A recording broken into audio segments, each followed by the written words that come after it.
Okalar, sotumdagi Dubay shayxlarining eng sevimli avtomobillar qatoriga kiradigan Nissan Patrol Platinum versiyasidagi avtomobil kelib qoldi-yu. Buni ko'rmaysizmi? Bahaybatligini. Avtomobilimizda holati ideal bo'lib turibdi. 2024 ishlab chiqilgan. Shu kungacha atigi 12000 km masofani bosib o'tgan. Undan ham eng qizig'i bor-u, 4 litr atmosferniy V6 motor bilan jihozlangan. 275 ta ot kuchi yotibdi, kapotimizdan tegdi. Avtomobilimizning olchaslari полностью broneplyonka bilan qoplangan, bilasizlar.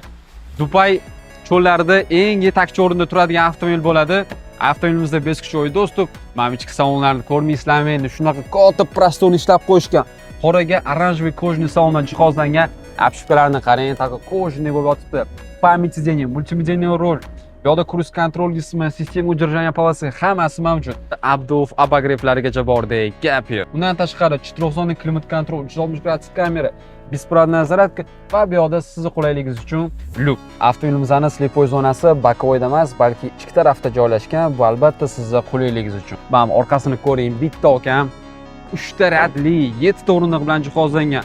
Keng prostorni ishlab qo'yishgan. Avtomobilimizning polilari ham salon ranglarida ekan-da. Juda ham bir jerskiy qilib qo'yishgan. Nissan Patrol yozuvlari Platinum versiyada.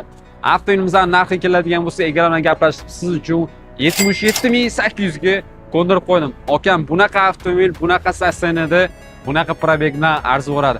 Bosoning Toshkent shahar ko'chalarida mazza qilib katta avtomobilni haydab yurasiz.